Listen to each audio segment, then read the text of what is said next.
todos os sinais que Cristo deu para a sua segunda vinda se cumpriram, menos um, que é a pregação do evangelho em todo o mundo. E isso está num processo avançado. Até porque, às vezes nós pensamos assim, mas como que nós vamos pregar o evangelho em todo o mundo, se sempre estão nascendo pessoas, não é? Nós temos que lembrar que não existe só o ministério pessoal do ser humano, existe o ministério pessoal do Espírito Santo. Onde nós não chegarmos, ele vai chegar, com toda certeza, tá? Outro detalhe, então além da pregação do evangelho, eu posso dizer para você que até o capítulo 12 do Apocalipse se cumpriu tudo. Agora falta do capítulo 13 em diante. Capítulo 13, decreto dominical, boicote econômico. Capítulo 14, pregação do evangelho em todo mundo. E aí capítulos 15 e 16, pragas, sobre inclusive Babilônia, que é mencionada nos capítulos 17 e 18. E aí no capítulo 19, a segunda vinda de Cristo. Aí o capítulo 20, o milênio. Aí capítulos 21 e 22, a cidade santa. E depois a descida da cidade santa após o milênio na nova terra. Então a bênçãos nos aguarda. Então até o capítulo 12 se cumpriu do Apocalipse, tá bom? Falta do 13 ao 22. Não se esqueça de que já está disponível o volume 2 do seminário sobre adolescência. Além de um conteúdo novo, é complementar a uma aula a mais, ensinando você a auxiliar o seu filho na forma de administrar o tempo. Então vá na descrição do vídeo, onde você vai ver o link para esse seminário, os títulos preciosos que lhe ajudarão e muito a guiar o seu filho durante essa importante fase da vida. Que Deus te guarde, espero você. Pandemias poderem ser o resultado de ingestão de animais, tem um grande fundamento isso, especialmente, obviamente, os animais imundos, que são a maior fonte de bactérias e, consequentemente, de contágio. Ainda não se tem uma certeza, mas uma das teorias mais aceitas até agora, mas ainda não bateu o martelo 100%, é que realmente o coronavírus pode ter se originado da alimentação. Primeiro se sabe que se originou num mercado realmente asiático.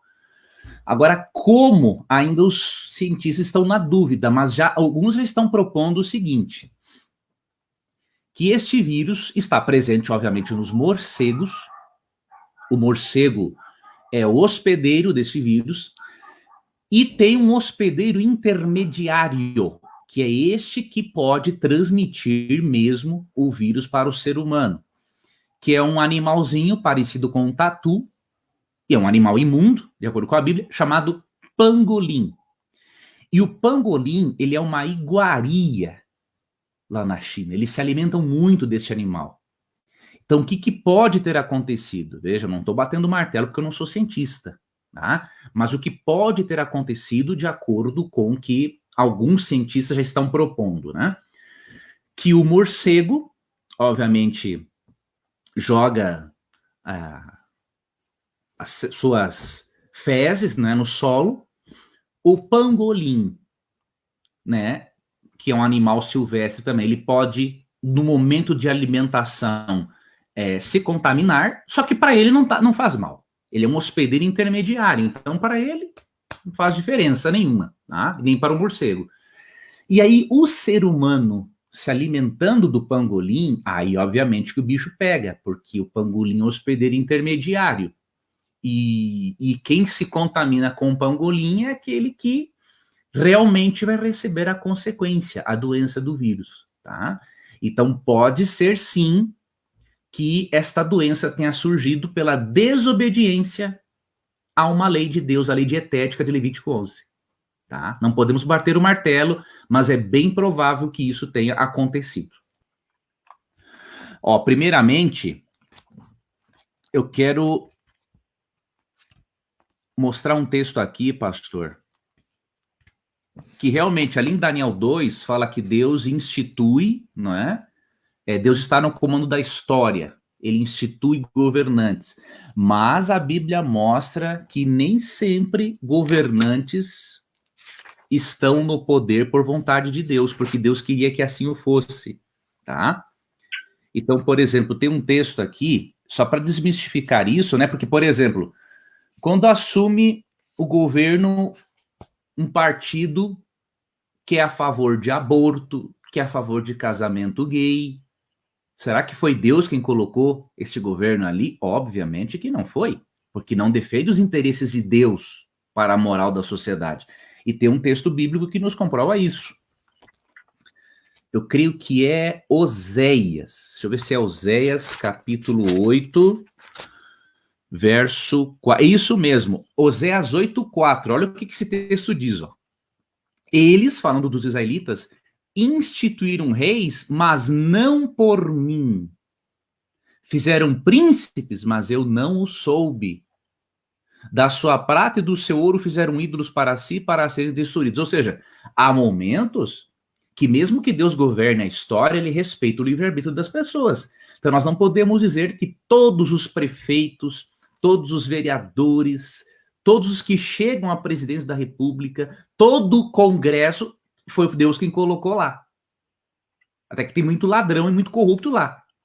E em todas essas áreas. Né?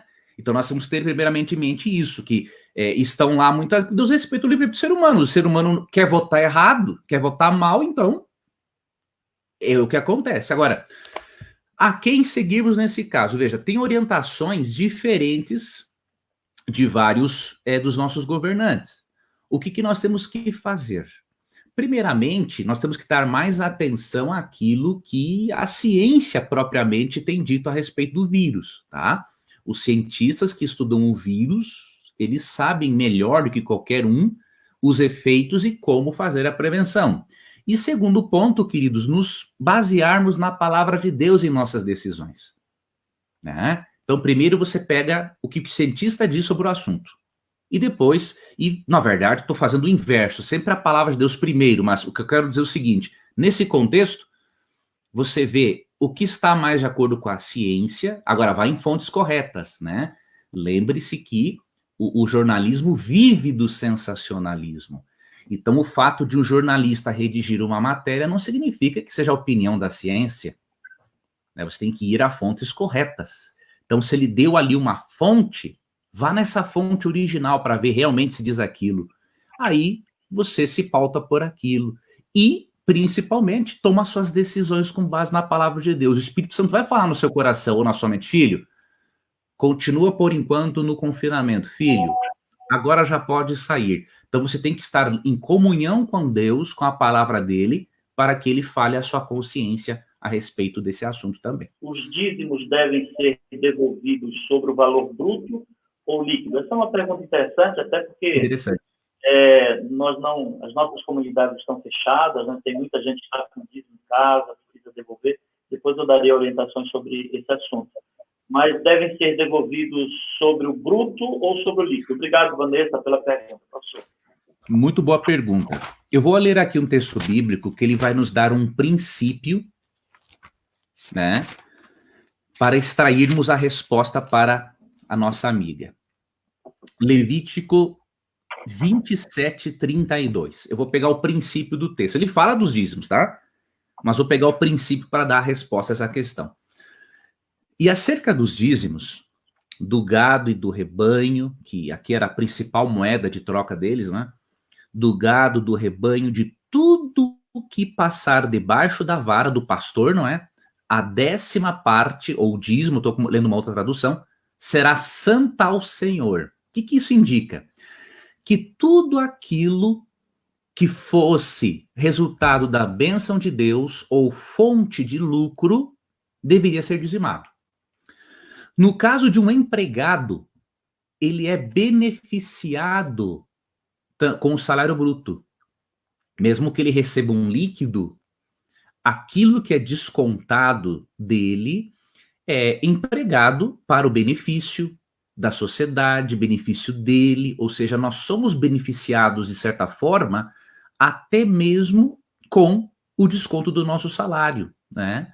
Porque é usado, obviamente, tem que ser usado para o bem-estar da sociedade. Então, nos beneficiamos para uma aposentadoria futura também, o sistema de saúde se beneficia. Então, sendo que nós nos beneficiamos, e o princípio é aqui, ó, tudo que passar debaixo da vara do pastor, ou seja, tudo aquilo que traz lucro para você, você deve dizimar. Então nós temos que dizimar, quem for empregado tem que dizimar do salário bruto, porque ele se beneficia. Todo o salário bruto, o líquido e o bruto são benefícios de Deus, que vão beneficiar a pessoa. No caso do empregador, é um caso diferente. Por quê? O empregador, ele tem que, muitas vezes, usar do dinheiro dele para poder gerar o lucro. Por exemplo, ele vai usar do dinheiro dele para comprar a matéria-prima que vai gerar o produto que vai trazer lucro para ele, né? Então, neste caso, ele vai descontar, obviamente, o que ele comprou da matéria-prima, quem ele pagou para fazer aquilo, e ele vai dizimar daquilo que é lucro real. Agora, muitos empresários, por exemplo, eles têm eles tiram, na verdade, o chamado prolabore, né? Porque tem que deixar o dinheiro investido na empresa. Eles não vão, por exemplo, ele ganhou, por exemplo, 300, 500 mil no mês, mas ele não vai tirar isso da empresa, a empresa precisa de dinheiro para ela girar. Então ele faz o quê? Ele tira um prolabore, ele tira uma renda mensal para ele viver com a família. Aí ele dizima desse prolabore. Ok? Então cada caso é um caso. Primeiramente, vocês têm que entender, até no contexto de Daniel 12, mostra isso, vocês têm que entender primeiramente que a profecia dos 1290 anos e 1335 dias, elas fazem parte, ou seja, elas são uma continuação da profecia dos 1260 anos. Então você vê no próprio contexto aqui de Daniel, isso já dá uma luz muito grande, né? Então o que diz aqui, ó, Daniel 12, versículo 7, ó. Veja como está no contexto da profecia dos 1260 anos. E eu ouvi o homem vestido em linho, que estava sobre as águas do rio, quando ele levantou a sua mão direita e a sua mão esquerda ao céu, e jurou por aquele que vive para sempre, que isto será por um tempo, tempos e metade de um tempo. E quando ele tiver cumprido a dispersão do poder do povo santo, todas as coisas estão determinadas. Então, no verso 7, fala de um tempo, tempos e metade de um tempo. Nós sabemos que isto é uma referência aos 1260 anos. Você vai para Apocalipse 12, 13 e 4, ele interpreta tempo, tempos e metade de um tempo como 1260 anos. Por quê? Tempo, 360 dias no calendário judaico. Tempos, 360 dias em dobro, 720. E depois metade de um tempo, 180. Então dá 1260, né? Então, a profecia dos 1290 anos e 1335 dias são uma continuidade da profecia dos 1260 anos. E vocês lembram, o que é a profecia dos 1260 anos? É o período de dominação do papado na Idade Média, que vai de 508 depois de Cristo, não, 538 depois de Cristo a 1798 depois de Cristo. Dá bem certinho aqui 1260 anos, né? Quando fala-se em 1290, aqui ele está tendo em mente também um período um pouco anterior a 538, que é o ano 508. Se você somar 508, né, com 1260 dias, né, você vai chegar aos 1290 anos. Ou melhor, os anos que restam de 508 até 500 e... Acabei de mencionar aqui, 538. Por quê? Porque 508, houve um momento em 508 em que um homem pagão chamado Clodoveu, ele se converteu ao cristianismo. E por causa da conversão dele, o papado começou a ter poder. Por quê? Porque Clodoveu lhe ajudou muito expulsando as tribos arianas. Ok? E aí, quando as tribos arianas saíram fora, o papado já começou a entrar em vigor. Só que nós não usamos a data 508 para o início da profecia, porque foi em 538 que o papado recebe o total poder pelo decreto de Justiniano, como sendo o líder máximo de todas as igrejas europeias. Então, os 1290 dias... nós contamos com a data de 508, Aí chegamos aos 1.290 dias, tá? Os 1.335 você tem que somar agora aos 1.260 anos o restante de anos para chegar a 1.335. Quando que terminam os 1.260 anos? Em 1798. E se você somar os anos que faltam, de 1798 até 1335, você vai chegar a 1843. No transcurso, né, chegando a 1844, que é o período em que há um reavivamento e as pessoas passam a estudar mais as profecias de Daniel e Apocalipse.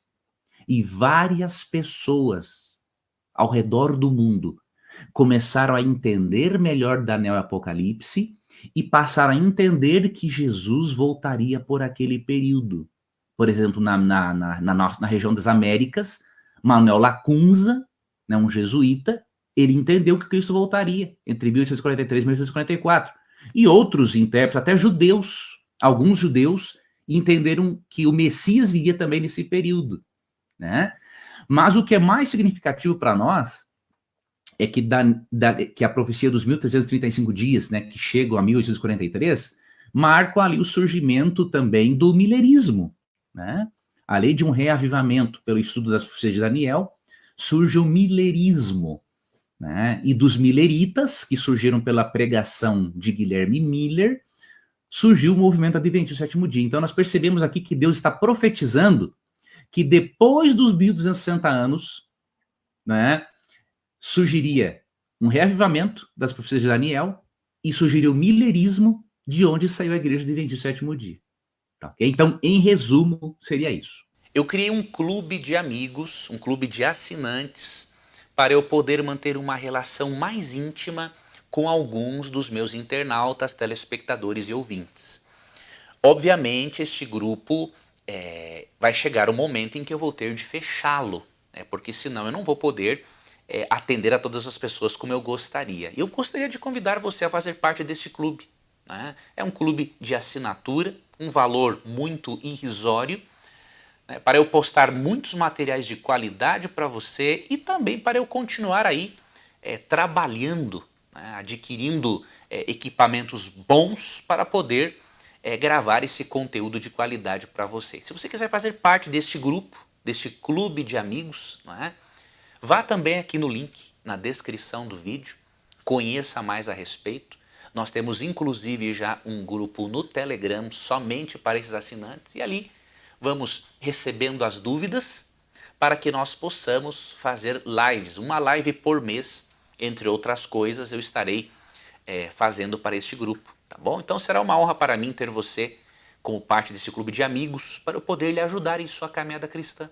Eu tenho muita coisa para repartir com você e que obviamente, mesmo que nós já tenhamos mais de 500 vídeos aqui no YouTube, isso é uma parcelinha, né, de tudo aquilo que nós temos para aprender juntos. Então eu espero a você, entre ali no clube, se inscreva, vai ser um prazer para mim ter você como aluno, tá bom? Um abração e estou lhe aguardando.